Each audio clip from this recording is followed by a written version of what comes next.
But allow me to say welcome to the 2025 Governors Conference on Housing and Economic Development. Come on, we can clap for that.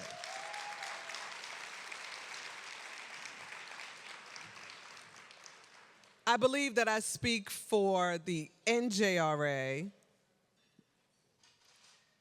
I'm thinking of all the acronyms, but I got to get it right in my head. NJEDA, NJHMFA, and NJDCA. When I say we're happy you're here, your presence matters, and even more importantly, your work matters. For those of you that don't know, I am Leslie Anderson, President and CEO of the New Jersey Redevelopment Authority. This conference, oh, well, thank you. In my remarks, it doesn't have applause here. I'm just kidding. I'm sorry. I'm just kidding. So the conference has always, I rode down on the elevator with someone this morning and I said, this is my favorite conference because I'm always with like-minded people. Like-minded, empathetic people that do absolutely amazing projects all over the state of New Jersey. And it's not without challenge. You work in some of the most difficult circumstances. You work in challenging communities. We as the state, and I'm not going to talk about EDA and HMFA and DCA, I'll talk about the NJRA. We're not always the easiest people to work with. We don't necessarily always have your perspective or your view. And sometimes you have to come to us and help us understand that at the end of the day, the only thing that somebody wants is a decent place to live. They want a safe space for their family. They want their children to be educated. They want to be treated with respect. And at the end of the day, what they want us to understand, and I said this, I'm dating myself, about 20 years ago in Jersey City. We all live in affordable housing. We live in what we can afford. And we forget that sometimes. So this conference is about bringing all of that together. This conference is about killing the noise outside of New Jersey and staying committed to who we are, staying committed to what we know how to do well. I want to say this, and I'm completely off script. I'm not even going to look at this anymore, Ashley. During Superstorm Sandy, all these resources, Tim, came into the state of New Jersey, and they were telling us how they could help. And I was in the room with Chuck Richmond, and we laughed at him. Ty Cooper was there, and we laughed at him. And we said, we don't need your help. We don't. We got this. This is our state. What is it that the governor says? We're from New Jersey, and you're not. I love that commercial, and I love the music. I wish somebody had hit it right now.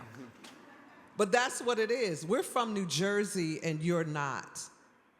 Those of you in the audience, never doubt what you do. Never doubt how folks look inside and see the incredible work that you put together. They are envious of our structure at the state level. No other state has 4 entities focused on building communities. 4 entities focused on affordable housing. 4 entities focused on economic development. And I'm going to ask that you not lose sight of that either. Sometimes when you're close to things, it's easy to criticize. I'm going to digress for a second. Elnardo Webster is not here today, so I can say it.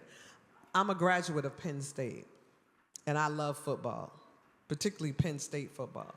But all we do is criticize Coach Franklin because he can't beat Ohio State. Those Penn Staters in here know what I'm talking about. But what we negate when we do that is how we were left on the side of the road and everybody thought Penn State was dead. And we've climbed back and crawled back.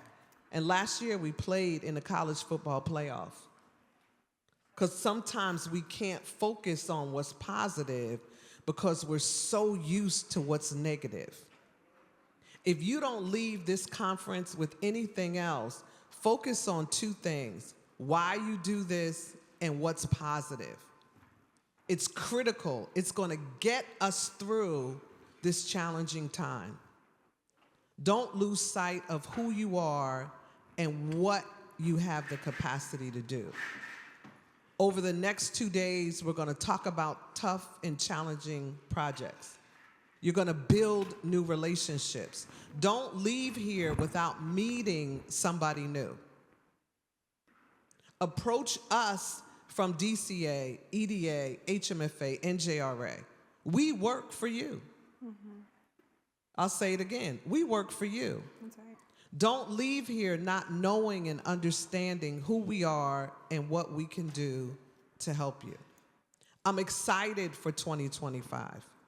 It is a great time in our space, and the need has not gone away. It is still there. Focus on the need. Focus on the people who never get in rooms like this, and they're counting on us to raise their voice. Take advantage of every opportunity. Go to the workshop. Visit the vendors. Now, I'm going back on script because I have to say something about credits. The National Affordable Housing Management Association, that's my commercial announcement, is offering credits for this session. There are folks sitting right outside. If you haven't signed up already, you need to sign up now so that you can get the credits. My remarks don't count towards your credits. However, it's okay to laugh too. However, we have an excellent panel this morning. Redevelopment Redefining New Jersey. And it's being moderated. I adore him. Am I supposed to say that professionally? Can I say that professionally? Yes. Mr. Tim Sullivan. Yeah. We met many moons ago, and he doesn't know how he blessed me with what he said in a meeting. And our relationship since has been completely excellent, and I truly, truly enjoy working with you. This plenary is going to provide examples and assist you in gaining insight into how equitable development, let's not move away from equitable and equity, because all that is fairness. And all it boils down to is to treat people the way you want to be treated. Let's not lose sight of the value of the word equity and its importance in our society. So it's targeted investment, it's inclusive programs that are transforming the economy today in New Jersey and impacting the world. I'm going to now turn the program over to my wonderful colleague, Mr. Tim Sullivan.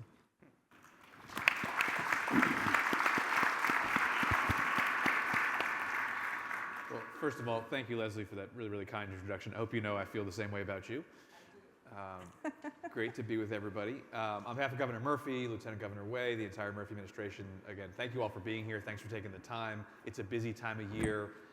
I'm not sure when it's not a busy time of year, but it sure as hell is in September, between back to school and getting organized as we head into year end and all that.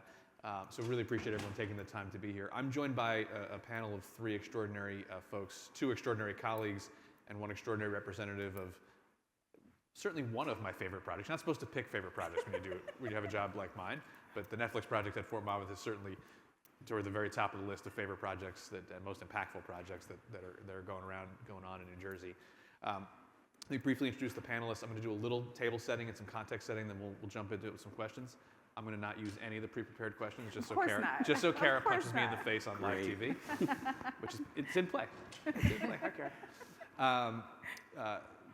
We'll go start with the order of questions we're going to do. Ty Cooper is our Chief Community Development Officer at the New Jersey Economic Development Authority. He's been with us for going on 7 years. It's crazy. I know. We've known each other a long time, old friend. She came to us from the... Oh, thanks. That's kind. And she came to the EDA from a leadership position in the governor's office early on in the Murphy years, where she'd come from a leadership position in Mayor Baraka's campaign and administration, and from the Senator Lautenberg group of people, sometimes called the Lautenberg Mafia, but the Senator Lautenberg cadre of folks who continue to drive change all throughout the state. And Ty's been a great leader of the EDA and a dear friend and such an important colleague. Kara Kopak, to my immediate left, is the Executive Director of the Fort Monmouth Economic Revitalization Authority, also known as FMIRA if you are scoring at home. Kara leads a team of people that I keep telling her to grow, and she won't, because she's been into government efficiency before it was cool. A hardy band of a few folks who are driving the redevelopment of Fort Monmouth, and has been an extraordinary leader and friend and colleague as well. Kevin Logan, I had to write down your title because it's not a lot of words in it. Kevin Logan is the Vice President of Production, Tax Planning, and Incentives. I just think of Kevin as one of the key people at Netflix, which makes him one of the key people driving economic growth in New Jersey. But Kevin's had an extraordinary career, and most importantly, is one of the people helping to drive this extraordinary generational investment by Netflix into New Jersey, into Monmouth County, into Eatontown and Oceanport. We'll talk a lot more about that investment for sure. Thank you. I thought before I torture the panel with some questions that I didn't prepare them for, because I'm going to chuck them out. No, I'm only kidding. I'm going to use the canned questions. Don't worry. I thought it was appropriate when we're talking about redevelopment and we're talking about sort of a conference on housing and economic development. I think, Leslie framed it perfectly. That there are, ongoing and real challenges and ongoing, need to continue to fight the good fight for affordable housing, for housing production, for economic growth, for inclusive growth. But I think it's important, particularly in a season in which there's a lot of, opinions floating around about how New Jersey's doing and not doing. I thought, and Governor Murphy likes me to do this little talk whenever I get a chance to be in front of people, so he'll hopefully be happy that I'm doing this. And I want to talk a little bit about our momentum. Are those slides up? Nope, that's me. Can we put the slides up on the little cameras there? Yeah, okay, I'll just talk. A couple things that I think are really important. Again, depending on which data sources you consult, depending on which, who you listen to, you might hear, there we go. It's up there. That's so much better. You might hear a variety of opinions, and everyone's entitled to an opinion. This is still a democracy for the time being. We can all have our opinions, but as Senator Daniel Patrick Moynihan once said, everyone's entitled to their opinion, but not entitled to their own facts. The basic facts about New Jersey's economy is that we are adding jobs, our population is growing, people are voting with their feet, we're growing small businesses, the GDP is growing, household income is growing, house prices are up, so much so that it's a problem. And so, I encourage you, I beg you, I implore you, as you're thinking about how New Jersey is doing, for the love of God, find a better source of your data than some survey from some moving van company. I hope they didn't sponsor the lunch, because that would be awkward, but again, people are entitled to their own opinions, but get good facts and please find a better source of facts than social media. Just a rundown. We're adding jobs. We have a record amount of employment in New Jersey. There are narratives out there that we are shedding jobs, and yeah, we're in a challenging period, from a month to month, quarter to quarter right now, given what's going on in the rest of the country. But we are adding jobs. We have added jobs consistently since Governor Murphy became governor. In fact, we are the fastest growing job creating state in the Northeast. A lot of people like to look across the Delaware River into Pennsylvania and get sort of moist-eyed and say, why can't we be more like those folks? And nothing wrong with Pennsylvania except for their sports teams, including Penn State. Sorry, Leslie. But we have, since the peak of the pandemic, since June of 2020, we have grown private sector jobs faster than any place in the Northeast. We went from dead last in job creation in the region to first in job creation in the region. So again, we have momentum. We are growing. The population is growing. People are growing voting with their feet. Again, if you listen to moving van surveys, I don't know, literally, it's so inane, I can't even wrap my head around the idea of using that as an actual way to form a political or policy opinion. But our population is growing. The U.S. Census Bureau says that our population is growing. People are moving to New Jersey. People are staying in New Jersey. There are more small businesses than ever before in New Jersey. Ty will talk about small businesses in a couple minutes. Again, yes, the pandemic was an awful, awful time to be a small business in America, in the world, and in New Jersey. But we have rebounded and rebounded strongly. We have more small businesses doing business in New Jersey than at any time in our history. June was the highest month ever for new business formation in New Jersey since we started keeping stats on it. More than 6,000 new businesses registered to do business in New Jersey.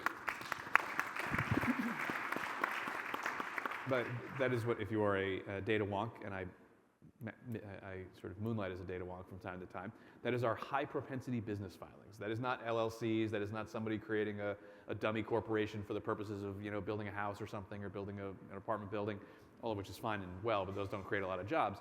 These are high propensity business filers. These are folks who intend to hire folks, who intend to create jobs, also known as startups. Record number of startups formed in June 2025, whatever year we're in. The economy's growing. I don't like to look at GDP that much, but our GDP is up too. We've added $70+ billion with a B to our GDP since Governor Murphy became governor. Household income continues to grow. We are one of the wealthiest states in America.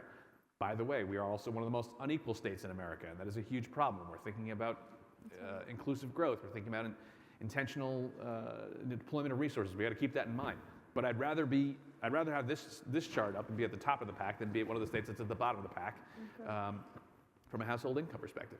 Housing, Leslie talked about affordable housing. We're going to spend a lot of time talking about affordable housing. House prices are up incredibly, so much so that this is a problem. This is a bad chart, but it's a high class problem kind of chart because people are moving to New Jersey. People are staying in New Jersey. We're not building enough housing to keep pace with it. We should be building a ton more housing. Everyone who's here at this conference probably would agree with that. There's a lot of people out in the world who don't. But we have seen, this is a function of demand. If people were fleeing New Jersey, people wouldn't be selling their houses for a lot more than they paid for them at offers above asking. We are in an in-demand state. There are a lot of reasons for that. Some of them have nothing to do, a lot of them have nothing to do with the Economic Development Authority, have nothing to do with the four of us, and have to do with our location, our infrastructure, our great schools, all those things that are New Jersey's calling card. But one of the most important set of facts that have driven that growth, particularly over the last 5 or 6 years, 5 years, 4.5 years, is that Governor Murphy, at the peak of the pandemic, he signed this bill on January 7th, 2021, was enact something called the New Jersey Economic Recovery Act. If you go back and look at the media at the time, sometimes called the incentives bill. It is so much more than an incentives bill, but it's an incentives bill. That packaged and gave the Economic Development Authority either new or supercharged 15 new programs. We have since added to that at least 2 or 3 programs that I can keep in memory.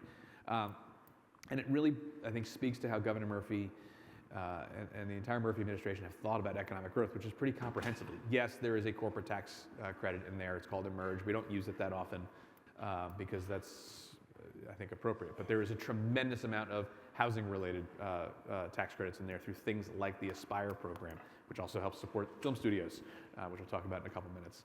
There is an unprecedented commitment to small businesses in the Economic Recovery Act. Over $250 million of cash, not credits, appropriated through the EDA, through Ty's team, to support small businesses. We'll talk more about that in a moment. A film tax credit, which again I'll let Kevin give his perspective since he evaluates all. There's not 50 tax credits around the country. It's probably 35, and you keep pretty good tabs on them. So I'll let you give us grades. You're here and you're building in New Jersey, so I assume we get a decent grade. I'm going to ask a question I know the answer to, but it did bring back and significantly enhance the film and digital media tax credit. It made investments in things like brownfield redevelopment, historic preservation. New Jersey was one of 11 states that didn't have a state-level historic tax credit. Now we do, as of 5 years ago. So it all invested in innovation, invested in job creation. Again, the Aspire program has now made more than $3 billion worth of approvals in overwhelmingly housing projects. A lot of those are fully affordable. All of them have at minimum a 20% set aside for affordable, all throughout the state, but particularly in our urban centers in places like Newark and Atlantic City and Trenton, New Brunswick, lots of places along the way, Jersey City too.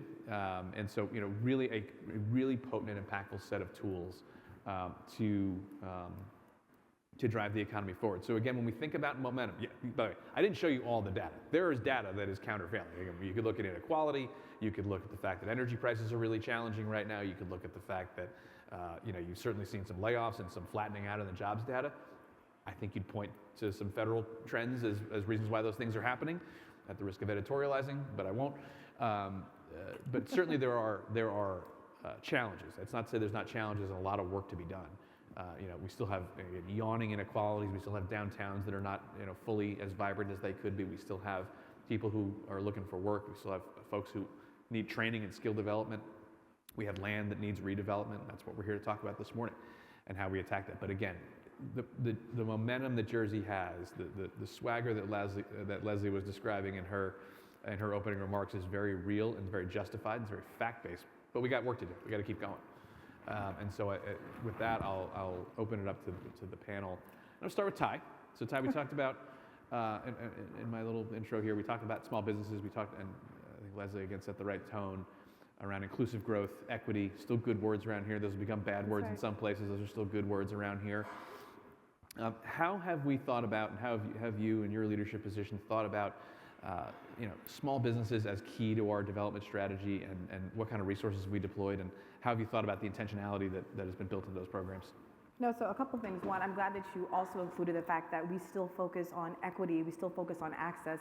Those are important regardless of what demographic you come from, so I'm glad you started off with that.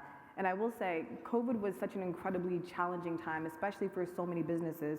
And I think the administration and EDA really stepped up. I want to say, catch me on the numbers, it was something like we assisted over 70,000 businesses with $700 million that was infused into small businesses. That is huge, that is mind-blowing, but it was also necessary. And what I will say is that while that was a time to kind of survive, I think through the ERA products, we're now in that like stabilization and thriving moment. So EDA has a suite of products for small businesses that have been life-changing for so many businesses, from our e-commerce program that was featured in Forbes, where we literally help small businesses put their platforms online, to our small business improvement grant, where we give up to $50,000 to small businesses that are improving their general locations, or a lease grant where we pay up to 20% for 2 years if you're expanding your space. So these are tools that we've given small businesses that they've never had before. And I think it's something, again, that goes from survival during COVID to stabilization to really being able to thrive. And when I talk about thriving, we'll bring in the numbers. We have thus far assisted over, or allocated over $167 million, and y'all can clap for some of these numbers, for small businesses. And when you think of a place like the Economic Development Authority, it's unique because we really are the economic engine that makes the state move. But small businesses are the backbone of that movement. And so I'm so happy that this administration, that our CEO and the governor found it not robbery to put resources behind small businesses. And I mentioned the number 167 million, but we've also been able to support over 5,100 businesses in getting grants. And that has everything to do with the team that's here. I don't know if Maggie's here yet, Maggie Peters, who's over Small Business Services, or Christina, but if they aren't here, it's a team of folks that work day in, day out to make sure that we're providing as much information to small businesses as possible. Can you comment a little bit, Ty, just expand on that a little bit and think about how art and culture and the arts factor into that strategy? I know Barbara's here somewhere, so I know. She slipped me a 20 to make sure we talked about arts. No, I think... And how that's played into our sort of downtown strategy, how that's played into our revitalization strategy. So this is super exciting. So again, when people think of EDA, they don't necessarily think about nonprofits, they don't think about foundations, they don't think about arts, but arts truly is an economic engine, not just for the state, but for the nation. I want to say in New Jersey alone, it's over $27.3 billion that goes into the arts and culture sector, which is incredibly huge. And one of the things that we've done through Barbara Bickert, who came to EDA, she's our senior advisor for arts and culture, she beat us into the point that arts is truly economic development. And one of the ways we supported arts this past weekend was actually through the Montclair Jazz Festival, which had over 25,000 people, which is great. But bigger than that, the impact on the community, the direct impact was over $1.5 million from one day, from one festival. But what it showed is how you can support small businesses, get foot traffic back into our communities, but also be able to support the arts that is so thriving. And I will say in Atlantic City, we are incredibly proud of the work that we're doing through Art Phase 1, which we were able to earmark over $10.6 million for art and real estate projects in Atlantic City, which is huge. So money going towards the Atlantic City Arts Foundation to build out murals, or working with some of the CDCs like Ducktown or Inlet that are working with Stockton to build out wayfinding. So there's so much that's happening around the arts. I'm talking about Atlantic City because there's so much that's being done here right now. And when you talk about these type of interventions, it happens really in the communities. It happens with those one-on-one interactions. It happens when you start investing in these communities, seeing and showcasing the importance of arts, of placemaking, but also making sure that the community is part of every single thing that's happening as you're pouring resources into the communities. The reason I was asking about arts, I want to segue and think about the creative economy, broadly speaking, Absolutely. of course, which film and TV is at the centerpiece of. But we're going to tell we're going to talk a lot about what Netflix is doing. I think it's important, and I'm going to go to Kara for this, to tell the story of Fort Monmouth kind of broadly, and take us a little bit back. You're a lifelong, is it Eatontown or Eatontonian? Eaton-towner. I don't know, there's some Eatontown people in Eatontown in the house back group. Maybe they could tell me if I'm Eatontown or Eatontonian. Yeah. You're a lifer, and it's in your blood. You were there in the darkest days when the fort was closing and went vacant. Take us back to that moment. What did it mean to Monmouth County, to Oceanport, to Eatontown when the Army pulled out? Tell us the bad old days story if you could. Sure. So to understand the economic impact of the fort closing, Fort Monmouth is essentially made up of 3 towns: Eatontown, Oceanport, and Tinton Falls. It's 1,127 acres, so it's a rather large swath of land. It's not entirely contiguous, so it definitely touches upon a multitude of properties in those 3 towns. It wasn't just losing the employees that were there on a day-to-day basis. So at base closure, the BRAC was announced in 2005. The base didn't close till 2011. At base closure, there were still about 8,200 employees on the base. But that didn't also speak to all the employees that worked off-site, the contractors and others. So you're talking about probably about 20,000 people that were supporting in total the mission that was then moving to a completely different state. The employees aside, the economic impact was devastating for other reasons. First, there were the multitude of mom and pop shops that were in those towns that were now losing the day-to-day business. Think about 8,000 employees going out to lunch. And those people are just now no longer going to the pizza places, no longer going to the sub shops. That business dries up very quickly.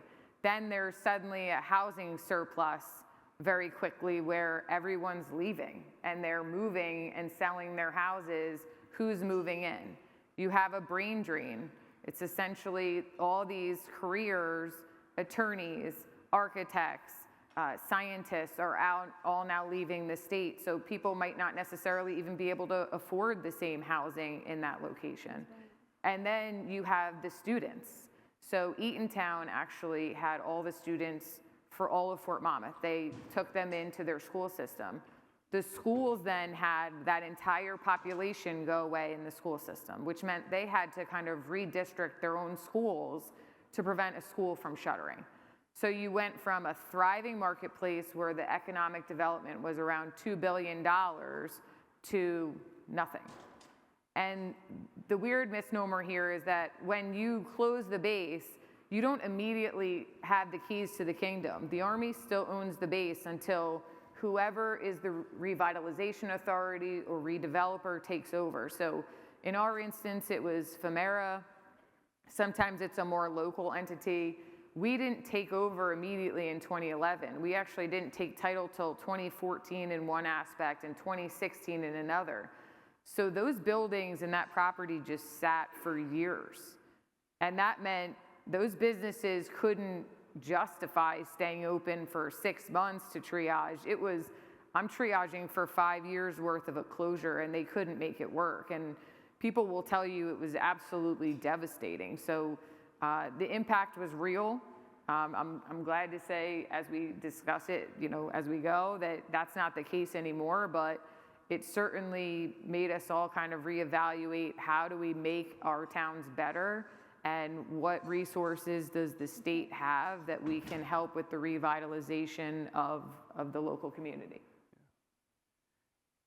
So as you approach a challenge, 1,127 acres, is that right? Yeah. 3 towns, counties involved, there's roads, there's infrastructure, all kinds of challenges. Lots of us in this room spend a lot of time reading and participating in studies and planning exercises and various other efforts to redevelop, big complex sites.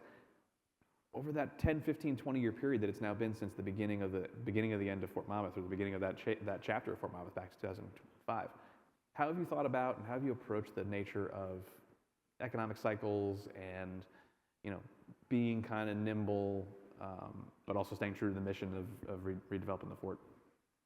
Yeah, so Fort Monmouth is a microcosm of New Jersey and essentially the country, right? We've lived every economic cycle that all of you guys had. The plan immediately started being worked in 2005, and they had essentially community vignettes where they invited all the community to have their kind of voice heard each town wanted a town center, 3 different towns. There was really tasteful input to not cannibalize and have one end use that was like the real driver, not too much residential, not too much retail, you know, not too much commercial, et cetera. And so it was really tastefully done, right? But it was then published in 2008. And we were immediately in a housing crisis. And it was calling for 1,585 residential units. And so the plan was published, and we weren't going to build 1,585 residential units at that point. And one of the first end users that really wanted to come to Fort Monmouth was Commvault. And it was a publicly traded company, high tech. They wanted to put their headquarters there, 900 employees. We're a revitalization authority, so we're not just building residential, we want to bring jobs back. And they were going to bring 900 employees. So what did we do? We changed the plan, like almost immediately, right? We moved the residential from one spot to another, and we allowed the headquarters to come build 275,000 square feet of a headquarters. And so we managed that economic cycle. And then, like all of you, we've seen the decline of retail, right? The Amazon effect, the kind of just on-demand society where we want our stuff delivered the next day, or even better, the day of. And so we saw that in the plan. In some instances, the plan was calling for 300,000 square feet of retail. And we had a property out in Eatontown where it was 80 acres, and it was calling for 302 residential units and about 250 to 300,000 square feet of retail. It was supposed to be a live-work-play center. A lot of places in New Jersey were looking to mimic that. And we were under contract with a very well-known developer, and they came to us and said, the numbers do not work. We had a contract, we were moving forward. The numbers do not work, the retail's not working, there's no way we can build this. So they dropped out. And then we had a number 2, and this one was an even larger developer. They were publicly traded, right? So we thought, if anything's gonna work, this is gonna work. And they came to us and said, the numbers are not gonna work. And suddenly we had to look at the plan again and say, retail is residential we're solving for. Retail is no longer working at this mass quantity. How are we solving for it? And so we navigated that cycle, right? With like all of you have in the state. And then came COVID, right? And now you're navigating a different cycle, right? It's an unknown cycle where you have all projects that are moving, and suddenly we have contractual milestones that can't be met, liquidity problems, and we went to board approvals and started getting delegated authority to extend milestones for these contracts so that we didn't have contractual terminations on our agreements. We freed up deposits to give developers liquidity to try and keep them at the table and help them out with payroll and some of their other supply chain issues. So we try to mitigate that issue. And then through that, as we've all seen, office has declined. Yeah. Right? Nobody, or not everyone, is going back to work. And so we had offered, I'm not even kidding, January 2020, one of my colleagues and I did an entire presentation with 100 people, transit-oriented development. We're going to put it out to bid. Then COVID hits. Nobody's going to buy a transit-oriented development. No one's going into New York City, right? So suddenly, that couldn't work either. And that is actually how we end up with Netflix. It was not this like amazing, we had this crystal ball and we knew we were going to land Netflix. We landed Netflix by default. We went through this weird economic cycle. I'm not even kidding. I wish I could say I was like this amazing person. I'm not. Yes, you are not for that reason, but you are. It was truly that we had tried desperately to take all the community feedback for forever, and it just wasn't working anymore. And when we changed the plan, we do need a supermajority vote. The mayors are on our board, the county's on our board, all the 3-letter agencies and authorities of the state are on our board, right? Everyone gets a say, and the public gets a 45-day say too, right? So we're not doing this in a vacuum. But we've amended our plan 21 times, and we finally said, listen, this 302 housing units and retail is not working. This transit-oriented development with 234 units and retail is not going to work. So we're going to go back to old school. We're going to do a choose your own adventure, RFOTP. And we're going to say you can either follow the plan, or the governor and Tim and all these people that are working to basically salvage the state have come up with this great economic rubric of pillars of industries that could come here and really help save us. And essentially we said you can pick one or the other. And if you do that, we'll accept it. And that's how we came up with the mega parcel. We batched a spot in Oceanport, other portions of Oceanport, other portions of Eatontown, and we got 292 acres that were not contiguous. And we put it out and basically availed ourselves to public opinion. And Netflix happened to be one of the developers. And now we have a motion picture film studio coming to Fort Monmouth. It was good.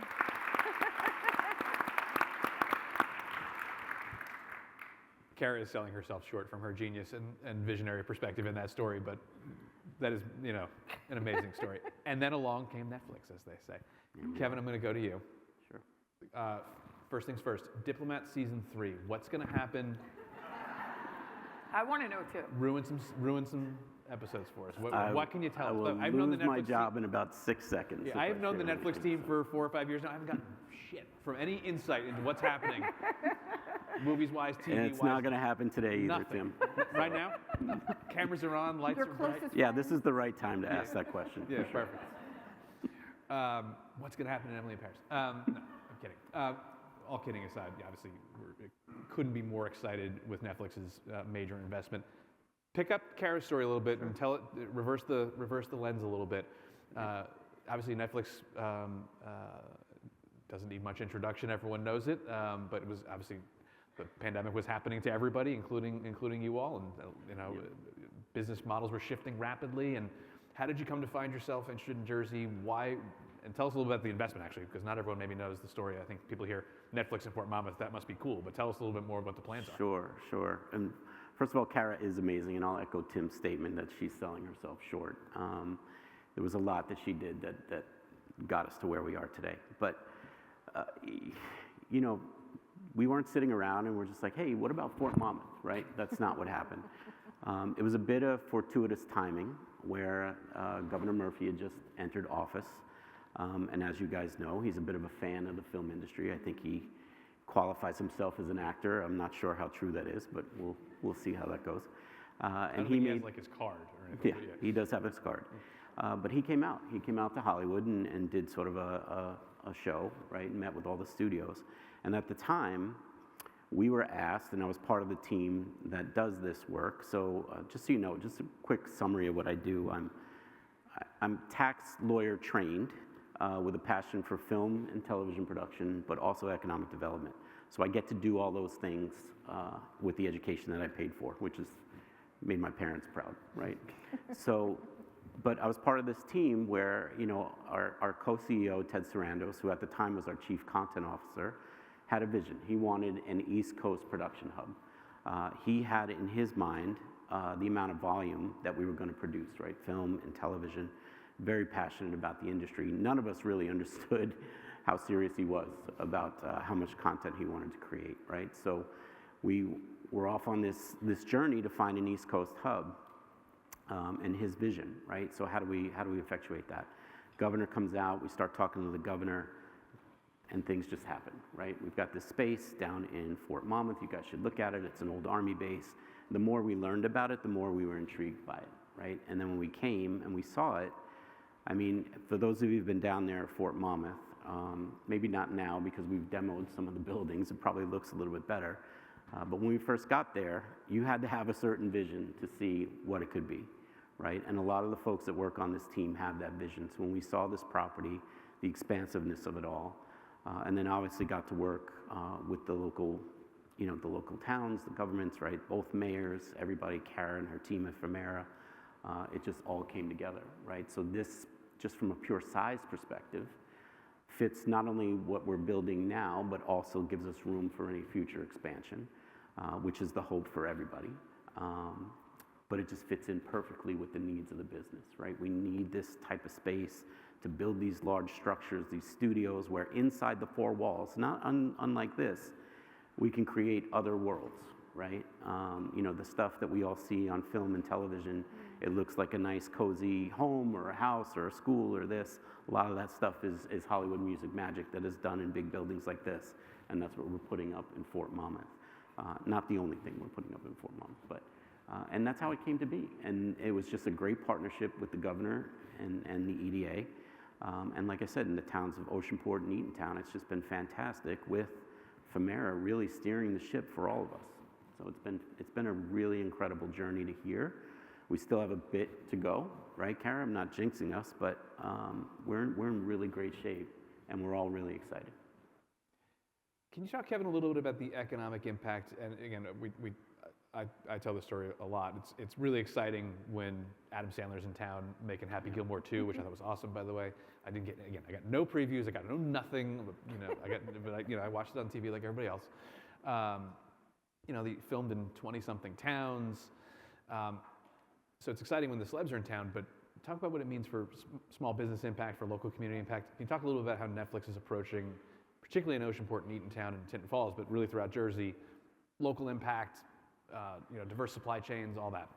Yeah, and we're making a big splash in Fort Monmouth, right? But that is just the physical facility where we're going to be based out of. And you mentioned the film incentive before, the tax credit that we work so closely with the governor's office and help shaping. We need that as well because we need to bring everybody else on board, not just those of us that are investing in infrastructure and things here in the city. We're evolving an industry, right? And you talk about Adam Sandler's film. Now, Adam's a great guy, just first and foremost, and he's somebody that really does appreciate sort of the wake that his productions create, the positive wake that he creates. And you saw that in Happy Gilmore, where he shot all around the state. And my point is, even though we, Netflix, are going to be based in Fort Monmouth, this economic impact is going to happen throughout the state. It's just the nature of the business. This state is a beautiful state. It really is. I grew up in New York. I feel like I was lied to, saying that don't go to New Jersey, and they're my aunts and uncles. And now I feel like maybe the people in New Jersey are the ones telling me to stay in New York. But it's a great state, great locations, and that lends itself to the business, right? So when we go, that means we've got to feed crew. That means we need dry cleaners. That means we need, everybody and everything that you could possibly imagine, right? We build these sets. We need screws, bolts, nuts, right? Lumber, all that stuff, right? All of that has an economic impact. Beyond that, though, we need more permanent roles, right? We need to build what we call a crew base here, right? We want New Jersey residents that know how to make film and television shows, right? And that includes anything on the finance side with me, like production accountants, right? These teams that are dedicated to that. Hair and makeup specialists, electric, grip, all that stuff. When you watch those credits roll at the end, those are all people that are working really, really hard on these shows. And that's the economic impact not only Netflix is bringing, but because of everything that the Murphy administration has helped bring along, all the other studios are looking at New Jersey as well. I'm going to kick it to Ty really quick because I know you love the whole state, but Newark is probably tippy top in your heart of places you care about. Obviously, Lionsgate is coming to the south ward of Newark with NJ and a number of other partners. Can you talk about the community engagement that film industry has done and what should happen next in your view, and how do we really deepen that? Because I think for the long-term longevity, there's only one kind of longevity, long-term. For the longevity of the industry, I think moms and dads at kitchen tables need to think about the film industry as a place their kids can get a job, right? And it's got to be everybody, not just some folks, right? Can you talk a little about that and how you think, not necessarily just in Newark, but all throughout the state, we should be thinking about that? So Lionsgate and Netflix are my favorite, just an FYI. But a couple of things, and you have to shout out the local heroes who have been on the ground doing the work for eons. And the first person I think of automatically is Ken Gifford, who runs the Newark International Film Fest. And one of the things I think that EDA has done really strategically is partner with those that are already in the field doing the work, so that instead of having to search high and low to find out if you can get an extra PA here or there, you guys automatically connect with the folks that are on the ground, because it makes them feel like they're part of the process and not just like some ancillary sub part of what's happening. They're part of the bigger picture, which I think is incredibly important. And even working with Barb, as Barb is thinking about how can we use the materials that exist on the sets and make sure that we're dispersing them throughout the state to any of these smaller stages that need them. And so for me, it all comes right back down to engagement, whether it's Fort Monmouth, whether it's Newark, whether it's Bayonne or Jersey City. It comes down to identifying the small businesses that are already there. When you think about the craft services that are there, you can do that locally. When you think about the makeup artists that are there, you can also get them locally. And so I think while you have these huge names that are there, it's also critically important to tap into all those resources that already exist. Folks that want to be part of the process and just don't know how. So I think EDA has been a really good liaison and a kind of like balancing act for that. And again, in Newark, my favorite city, sorry, I think there's a tremendous opportunity because there's already so much that's happening with their institutions from Rutgers and others that are already there that are investing in this space as well. So again, deep dives into the community, looking at what already exists and making sure that they aren't forgotten about as though nothing was there before. There are resources that existed beforehand, so tapping them into the process is really important. Amen. Kevin, one more question for you. I think the framing of our panel is actually redevelopment, not just development. You are soon to be the proud owners of several hundred acres of really historically significant part of New Jersey, part of America's history. Radar was developed there, yes, Kara, is that correct? Yeah. The communications command for at least the East Coast was headquartered there. A lot of men and women fought and served valiantly from Fort Monmouth. How do you do what you want to do and also honor that history at the same time, recognizing you can't do fully both, everything and all at once? And I think you got a couple pictures to help with that. Yeah, we can share some pictures and I'll talk it through. But I can say, look, it's great to work for a company like Netflix that really does care about the impact they make, right? And that includes things like preserving the history of places that we're about to move into, right? So if you look at, and all this stuff is available. There's a website we have that's community facing where you can get all the information currently available on the development. I think it's netflix-nj.com. More of these photos are there, but what you'll see is in the theme, right? So we're keeping, if you go back, Tim, to sort of that first picture, the gates, right? Those iconic gates from the fort. Right, we're keeping that. I should have let Virginia run them. As you come through Route 35 there, right, those are going to remain. In the name of the studios, right, it's going to be Netflix Studios Fort Monmouth. We're retaining that. In the design choices we've made, very similar to, represent what the fort was, right, preserving that history. And what I think is one of the coolest, if we can just flip to the last slide, are these moments, right?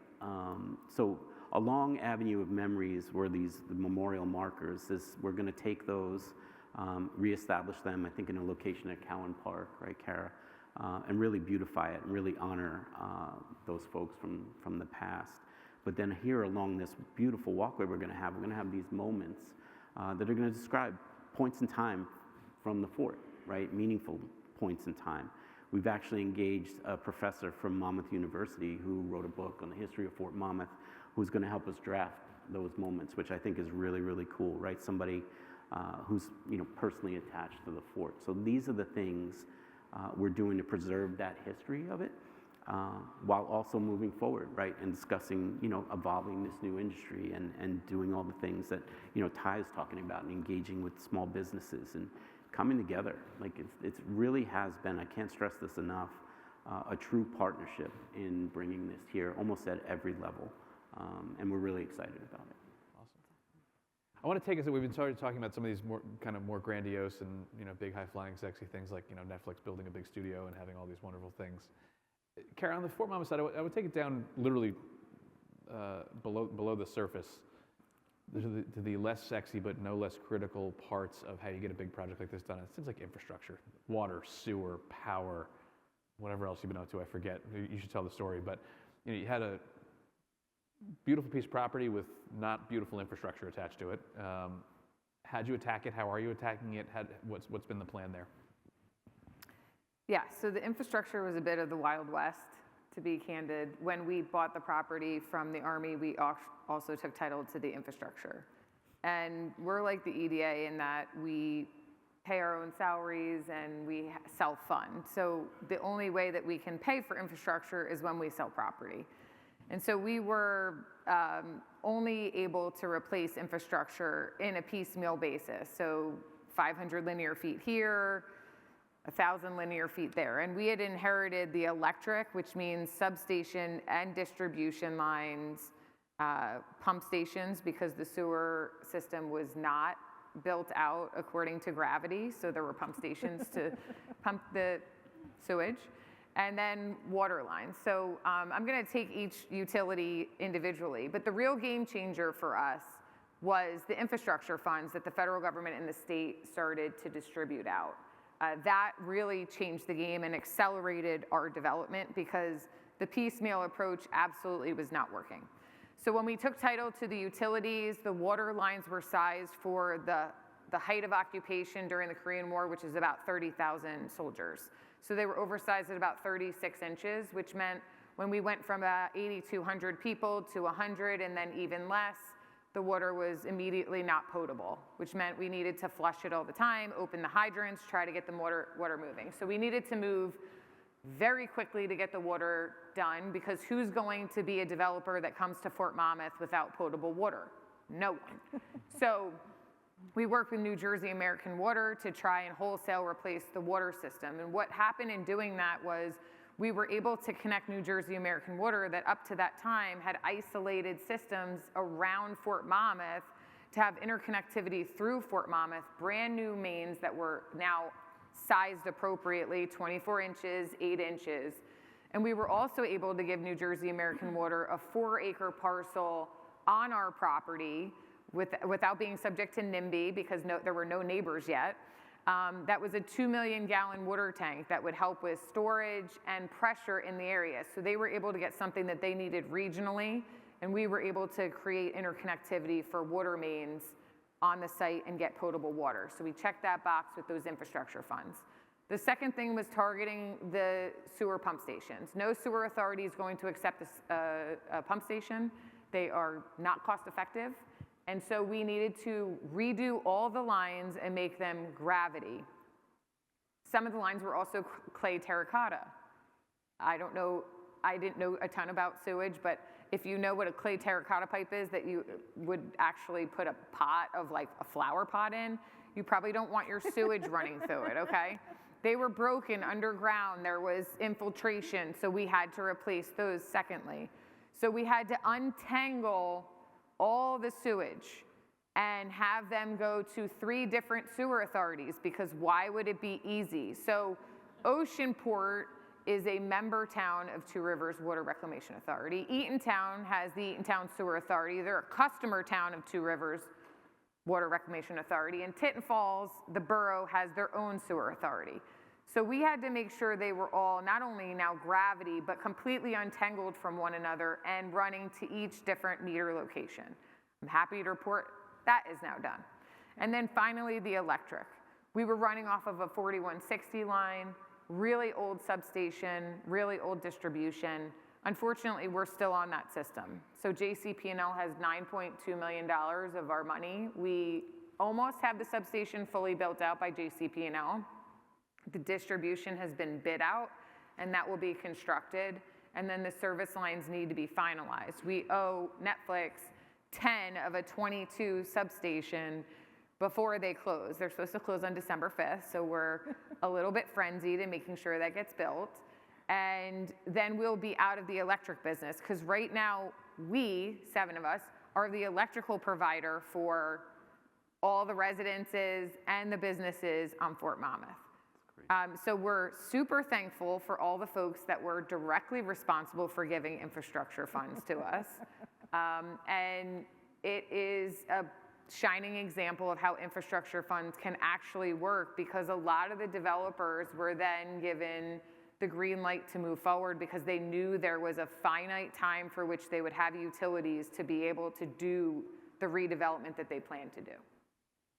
And I'll tell you, having been part of those discussions, having a governor who's both a commercial sort of person and a finance professional really mattered in that moment, because you could have gotten to a happy outcome on the fort in 30 more years at that couple hundred linear feet at a time.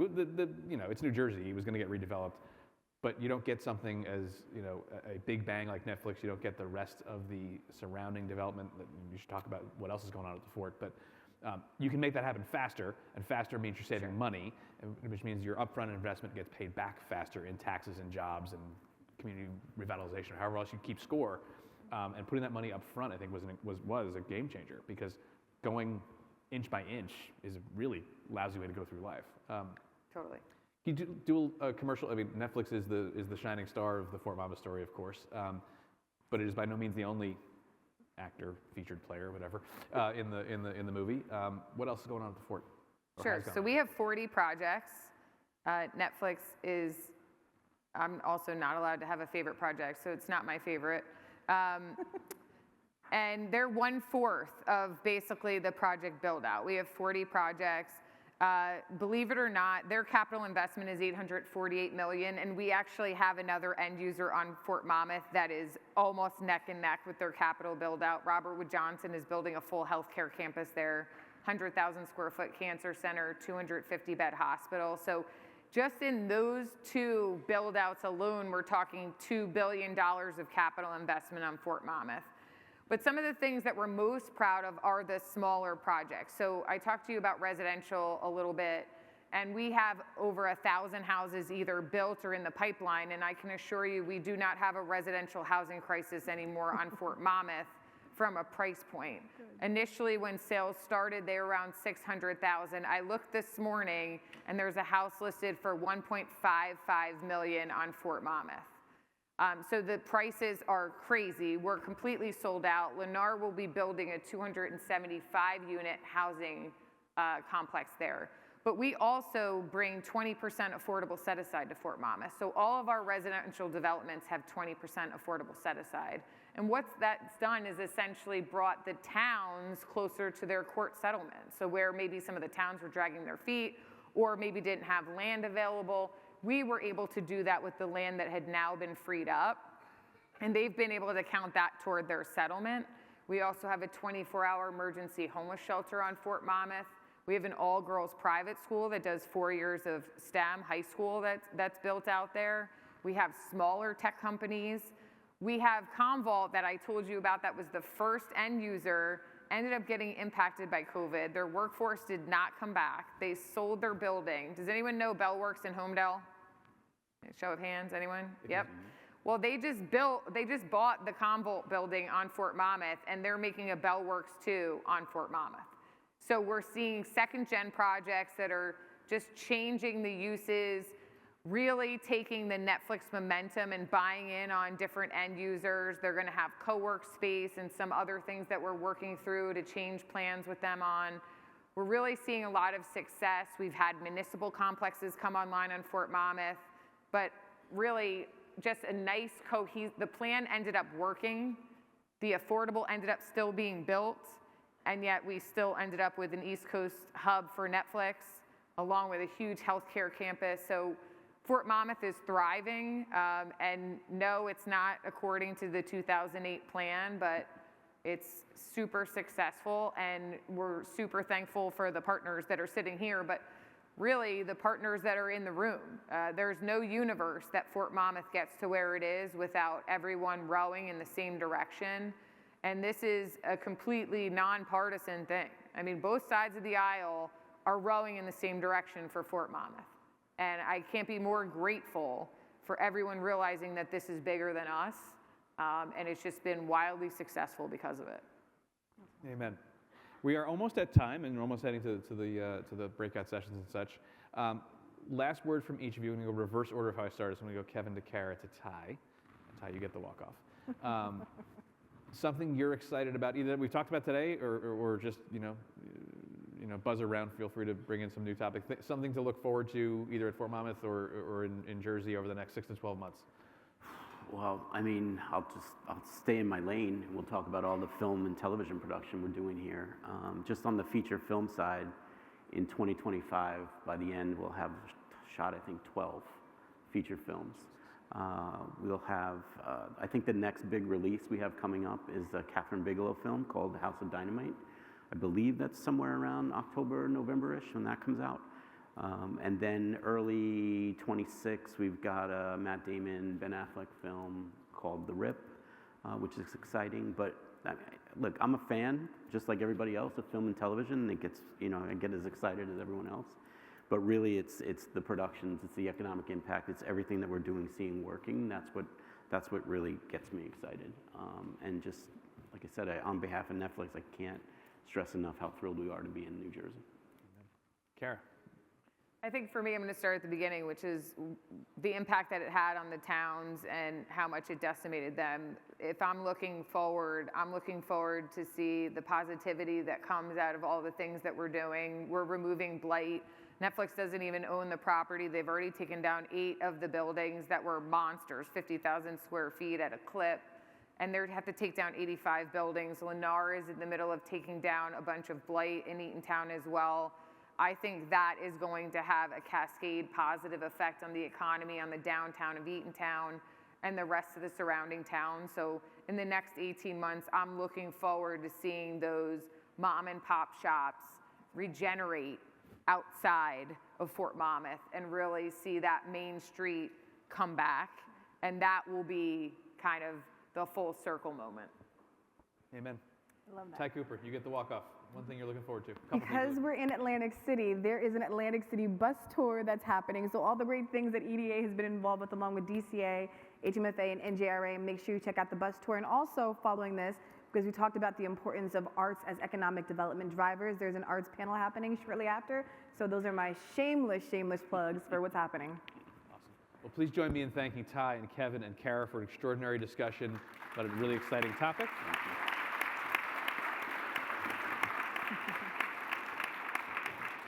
Again, on behalf of Governor Murphy and Lieutenant Governor Way and the entire team, hope everyone has a great day and a half, couple days here. Enjoy Atlantic City, do the bus tour as Ty said, and we'll see you soon. Thanks. Thank you, everyone.